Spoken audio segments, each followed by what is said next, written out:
Hola.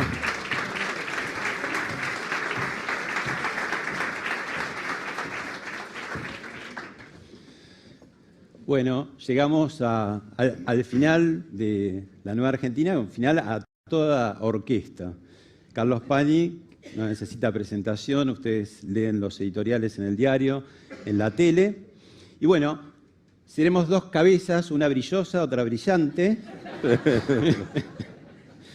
Y para empezar, te quería decir algo que por ahí los más veteranos de esta sala, por ahí le empieza a sonar como un déjà vu, que es algo que pasó ayer a la tarde, ¿no? Los periodistas, todos reunidos en la puerta de la casa de Cristina Kirchner, el presidente electo entrando y 2 horas 40 después saliendo, para decir que tenía, no sé si la palabra es básicamente o prácticamente, el gabinete. La historia no se repite, los personajes tampoco, pero los más veteranos decimos Cámpora, Gaspar Campos, Juan Domingo Perón. Seguramente no es tan así, Alberto no es Cámpora, pero ¿qué hay ahí? ¿Qué se cocina ahí y por qué prácticamente? ¿Por qué básicamente está el gabinete? ¿Qué falta? Bueno, primero me gustaría decir muchas gracias por poder estar acá. Muy interesante todo. Sí, no, la historia no se repite nunca. En todo caso, las comparaciones lo que permiten en general es más percibir las diferencias que las similitudes. Porque vos podés decir, bueno, Cámpora, Perón, que terminó pésimo, o Alvear Irigoyen, que también era Alvear es una persona que era un radical muy importante, había sido nada menos que secretario privado de Alem, con quien Irigoyen tenía muy mala relación. Irigoyen lo manda a buscar desde la embajada en París, donde él lo había mandado, le pone toda su estructura política atrás, y Alvear arma uno de los gobiernos, probablemente el gobierno más exitoso, probablemente de la historia del siglo XX, sino de la historia. Y anotemos que es el último presidente no peronista que terminó en 1928, ¿no? También un momento de un pico de prosperidad para las variables fundamentales que rigen la economía del país. Lo de ayer simboliza lo que sabemos hasta ahora, que el poder político, hasta que se demuestre lo contrario, lo tiene Cristina. Hay un dato no menor que él tiene ahora un poco el poder de las urnas, ¿no? El 48%, pero ese 48% no es todo de él, claramente, ¿no? Bueno, hay gente muy cercana a Cristina que te dice, si hubiera ido solo hubiera sacado los votos de Randazzo, Alberto. Pervisky está hablando, por ejemplo. Claro.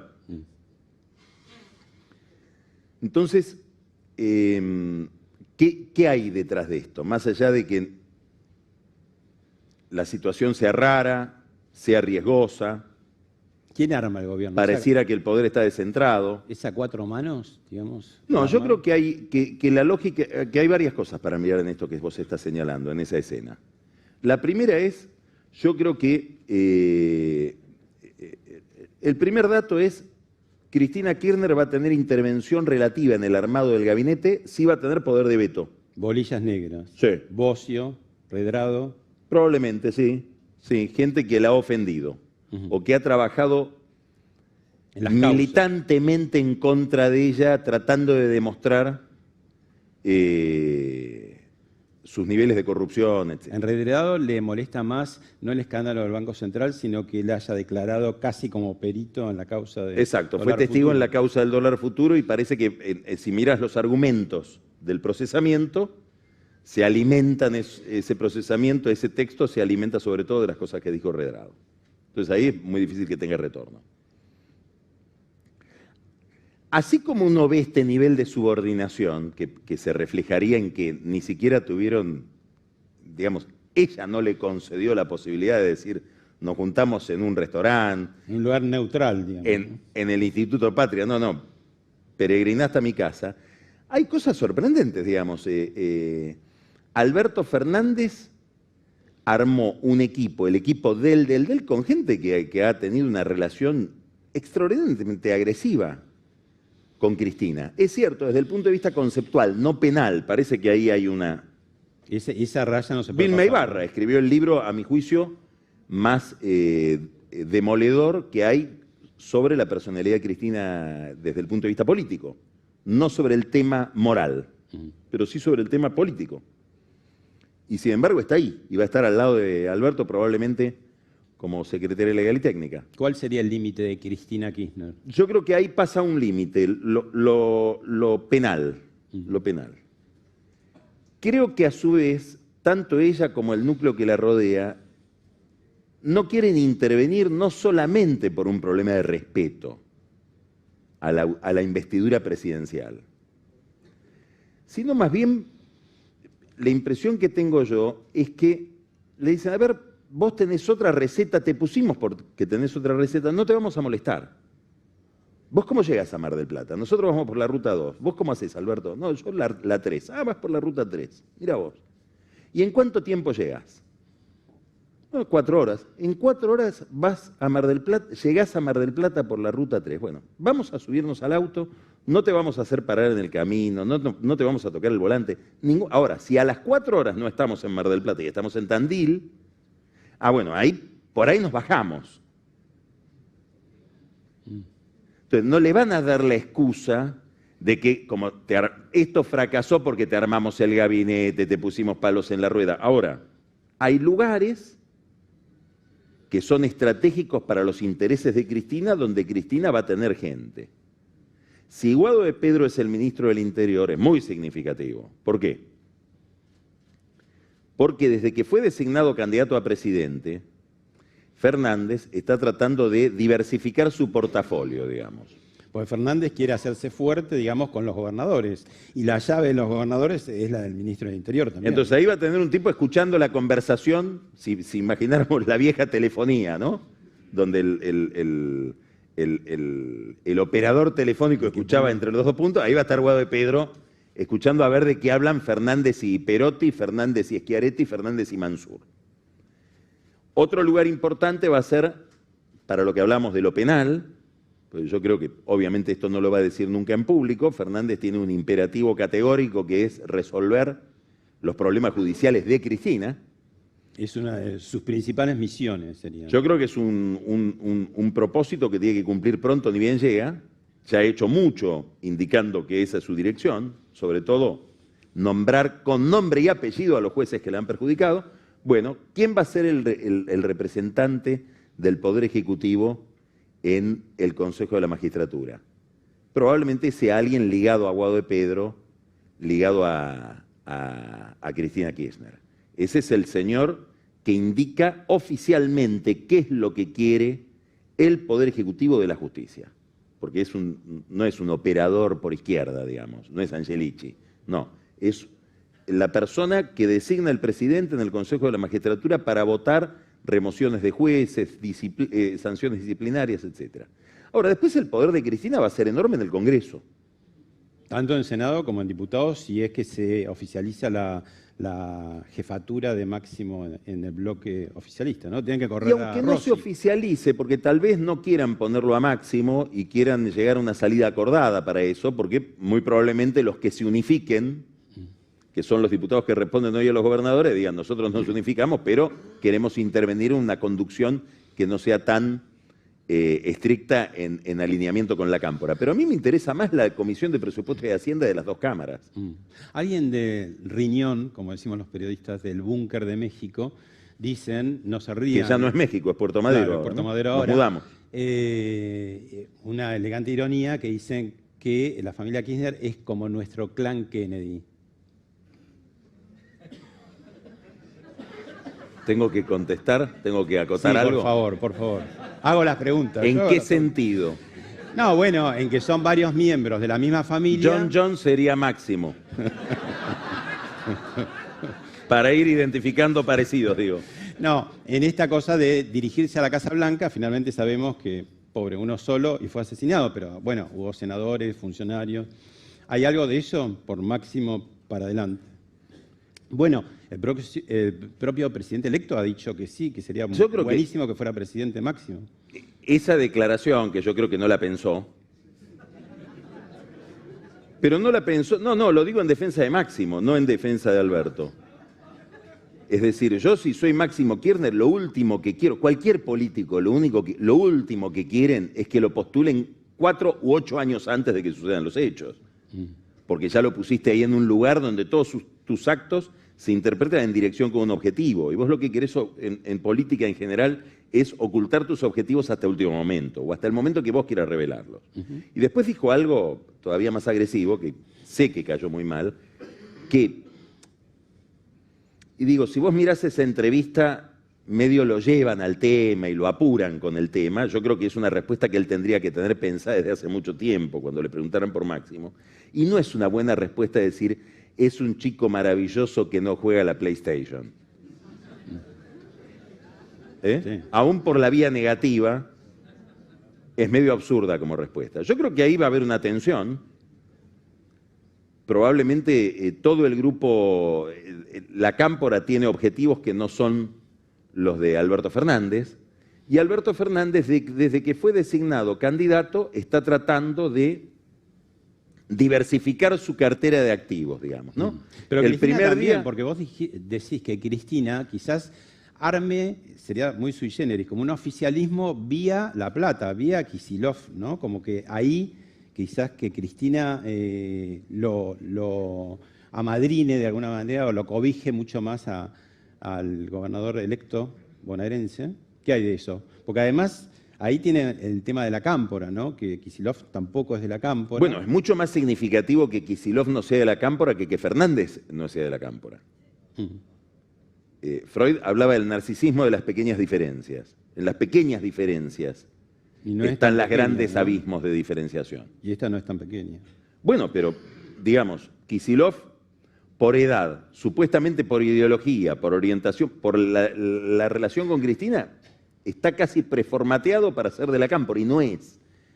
La resistencia de Kicillof a incorporarse a la Cámpora tiene que ser mucho más grande que la de Fernández, que entre otras cosas nadie lo invita. Entonces, por algo no está en la Cámpora. Por algo probablemente Máximo Kirchner debe estar pasablemente ofendido de no ser él el candidato a gobernador de la provincia de Buenos Aires. Entonces acá tenemos muchos actores. Kicillof es uno muy ligado a Cristina, y creo que solamente a Cristina, sin otra dependencia que Cristina. La Cámpora, con determinada base territorial en la provincia de Buenos Aires y poder en el Congreso. Y Alberto Fernández, que va a tener que manejarse con este mecano que es tan raro, ¿no? Porque Kicillof va a depender mucho de Fernández, económicamente. Por eso me interesa la Comisión de Presupuesto y Hacienda. Cristina se va a fijar más porque era muy mezquina cuando tenía como gobernador a Scioli, como le decís vos. Y ahora, aparentemente, Cristina va a decir, che, sé más generoso y dale un... Bueno, ella va a recibir, digamos, yo creo que el Senado va a tener una participación especial en la vida política en los próximos años, porque es más fácil ingresar las leyes por ahí que por diputados, donde el gobierno va a tener más dificultades para armar la mayoría. Entonces yo creo que va a llegar el presupuesto y las leyes económicas, pero sobre todo el presupuesto, y van a pasar por alguien de Cristina que va a estar en la Comisión de Presupuesto y Hacienda, presumiblemente presidiéndola. Y lo primero que van a mirar es cuánta plata le llega a Kicillof. Y lo segundo que van a mirar es cómo se reparte la plata entre los gobernadores. Acá está el cogobierno. Y acá está digamos, si yo tengo la Comisión de Presupuesto y Hacienda del Congreso y además el Ministerio del Interior, los niveles de autonomía que le concedo al presidente como para armar un esquema de poder relativamente autónomo respecto del liderazgo de Cristina con los gobernadores empiezan como a atenuarse. Va a tener que ser todo muy negociado, muy conversado ahí adentro. Ahora, voy al comienzo de todo, que es Fernández yendo a la calle Juncal. ¿Por qué es importante esto? Porque da la impresión, no importa si es verdad o no, importa lo que se percibe. El carácter simbólico de ese hecho. Sí, de que es Cámpora al gobierno, Perón al poder. Quiere decir que una de las tareas que tiene que llevar adelante Fernández en el primer año de gestión es legitimar su poder, construir su poder. Porque ese poder todavía lo tiene, está descentrado, lo tiene ella. Pero es raro, porque él últimamente, digamos, todas sus declaraciones de la última semana, está bien que han sucedido hechos, ¿no? Como la liberación de Lula o el tema de la renuncia de Evo Morales, pero todo lo que dice parece como que está más kirchnerizado que nunca. Y se está peleando con algunos. Y yo, en ese sentido, lo que te quería preguntar es si la pelea peor que tiene Alberto por delante, ¿no es acaso la que acaba de formular con el propio Papa Francisco? Al adelantar que una de las primeras cosas que va a hacer... Es una pelea más, pero déjame terminar con la idea anterior que me parece crucial para entender lo que va a venir. Él el poder solo tiene un instrumento para generarlo, el éxito económico. La única forma que él va a tener de disciplinar todo lo que vos estás mencionando, es decir, yo en el primer año de gobierno logré un éxito. Y un éxito es sencillamente que esto no esté peor. No ir a un proceso de alta inflación, no ir a un proceso donde la brecha cambiaria es del 50-60%, digamos, tiene una situación muy complicada en lo económico, y el que tiene un problema, si querés, de alguna discusión sobre la legitimidad de origen de quién son los votos, va a tener que apelar toda la legitimidad de ejercicio.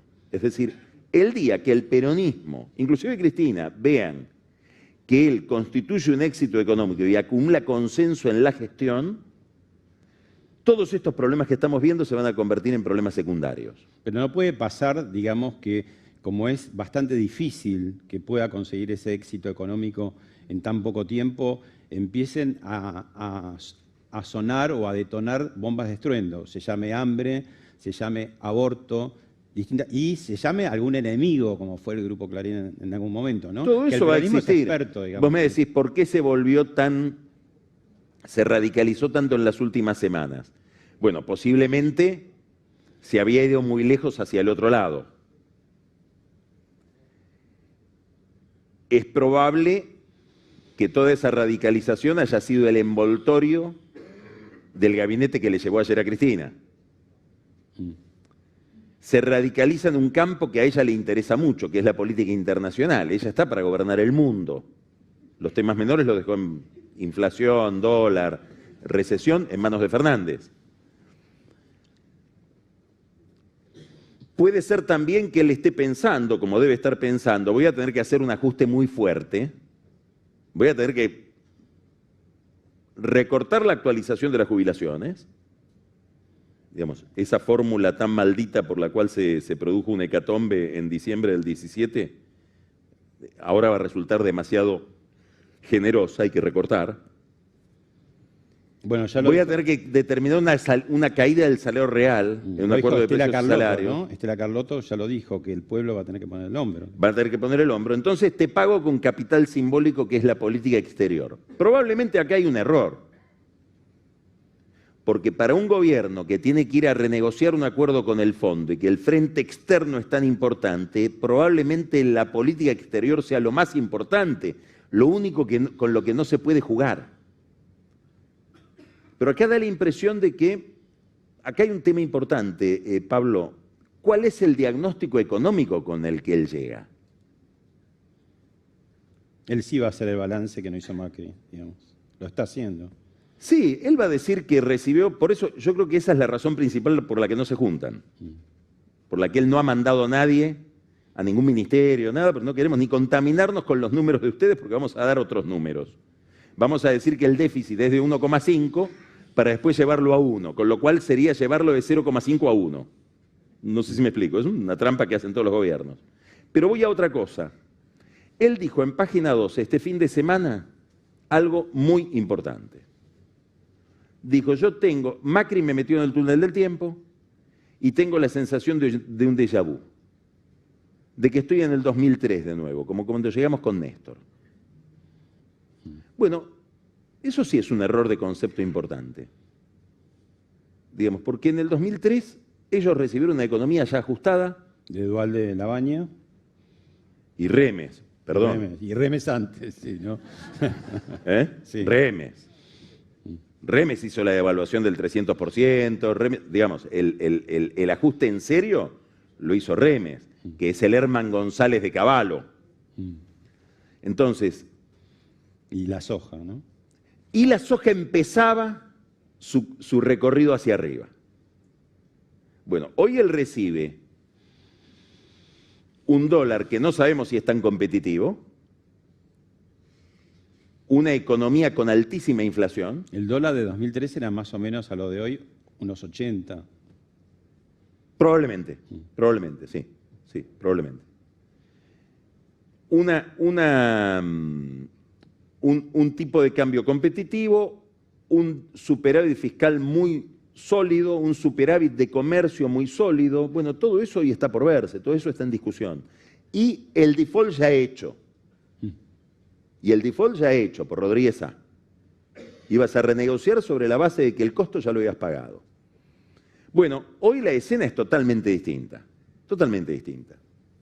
Él recibe una economía con sus variables fundamentales muy desajustadas, con un problema de deuda muy importante que te obliga a resolver rápido un plan fiscal, un plan monetario, un plan cambiario, sin el cual no te puedes sentar ni con el fondo ni con los acreedores, y con China, que ya no es aquel motor que era, por lo cual las commodities desde el año 2013 para acá vienen cayendo. Por eso América Latina está como y tenés está, ¿no? el ajuste de consumo y fiscal que tenés en toda América Latina, generando distintas manifestaciones de Es malestar. la zona del planeta que menos va a crecer este año, 0,2. Es la zona del planeta que menos viene creciendo desde hace varios años. Por eso está como está. Varios años, menos que África. Tanto en términos de PBI global como en términos de PBI per cápita. Es decir, estamos en...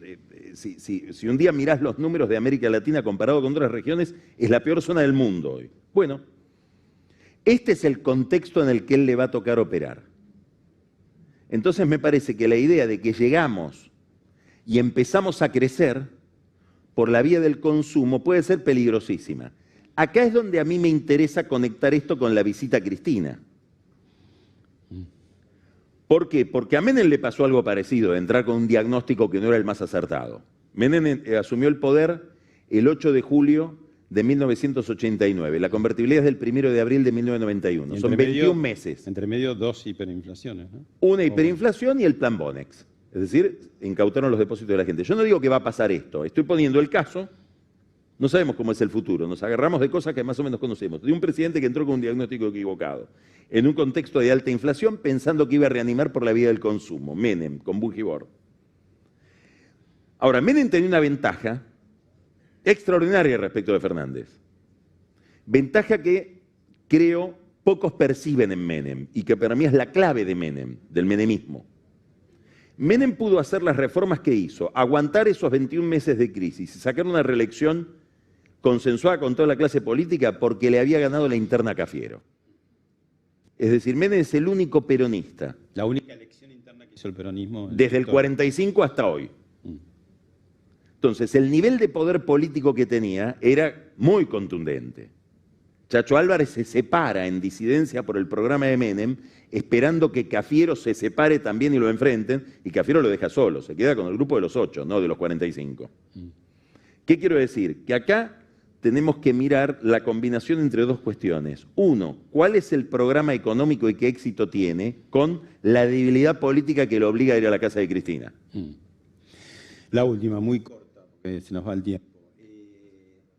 Papa Francisco, aborto, la historia del peronismo con la Iglesia, muy bien al arrancar, el 46, muy mal en el 55. Las historias no se repiten, pero ¿qué va a pasar? Él tuvo una reunión con el episcopado donde les habló mucho de pobreza y sedujo al presidente de la conferencia episcopal, a Ojea. Estuvo el otro día con el presidente de la Comisión de Pastoral Social, como el señor Lugones, con los movimientos sociales, etc. Por ese lado va a tener una afinidad con la Iglesia muy superior a la que tuvo Macri, que es por el lado de la sensibilidad social. Pero Tucho Fernández, el arzobispo de La Plata, le marcó la cancha un poco. Marcó la cancha desde el punto de vista ideológico con la cuestión del aborto. Probablemente, bueno, a ver, ¿por qué te sorprende? Si estuvo en México con Elliot Abrams, que es la persona que le mandó Trump, muy importante, le mandó la derecha de la derecha de la derecha.